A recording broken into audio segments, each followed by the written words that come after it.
So I'm back with another line dance PSA on how to pop your fan.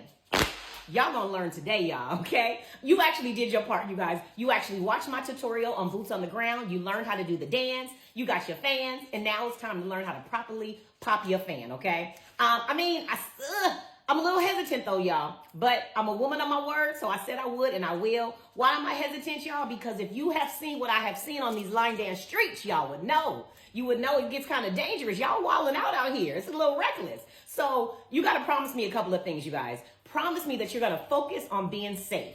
It can be a little tight on the dance floors, you guys. So we got to be mindful of our spacing and our neighbors around us. Trying not to pop the fans in somebody's ear, in their face.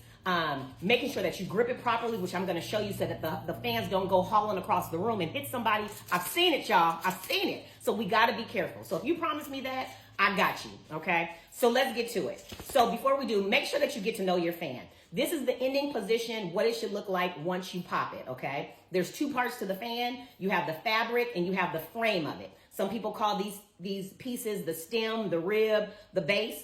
We'll call it the stem today, okay? And there's a number of ways of how you can hold and pop your fan. I'm gonna show you what's more effective and comfortable for me and how I teach my students, okay? I'll show you an alternative as well. But the way that I do it, I just grip the first stem, right? Once you have it in this ending position, the first one, and I pinch it with two fingers. I take my thumb and my index finger. I find a comfortable place, and that's how I grip it. And for me, that's very important so that it doesn't haul across the room, okay? So you gotta be careful, or you got to be mindful. Choose the method that's best for you to grip it where you feel that you have control of it, okay? So the starting position is here. You're going to pinch it. And then you're going to use these three fingers as I call them your control and your release fingers, okay? The key point to know about popping a fan, listen up. If nothing else, listen up. The motion is controlled by your wrist. You simply drop your wrist or flex it back up. Drop it, flex it. That is how you pop the fan and you release it to come back, or you retract it to come back. What I'm saying, it is not an arm movement. You guys, you are not playing softball. This is not tennis. I see some people golfing. They're swinging that arm all across the place. This is not the Olympics, y'all. It is line dance, okay? There's really no arm motion, okay? Let me show you. So again, remember how I said it's in that wrist. You're just going to flex that wrist. You have your grip, and then when you flex it down, you have to release. Because if you don't release, it's not going anywhere, okay? So watch when I flex my wrist down and release these fingers, simply just like that. Then you retract it by bringing your wrist back up and you catch it with those three fingers. That's how I do it. That's my 2-finger grip method. Here, now take a look at it. Did you see my arm move? It's really no arm action, okay?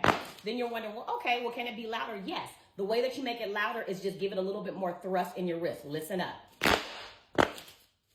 Right? That's it, you guys.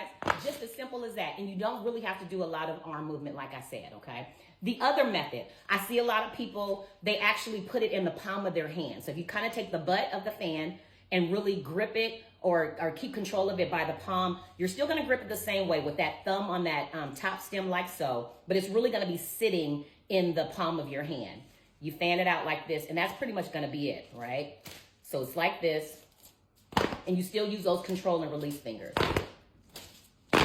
I don't personally like that method. It doesn't work for me because if you have any issues with like carpal tunnel, tendonitis, arthritis, whatever the case may be, if you have some control issues in your wrist, it may not be the most comfortable, but choose the way that's most comfortable for you, number one, and number two, where you feel you have the most control of the fan. For me, it's pinching it like this. This fan's not going anywhere.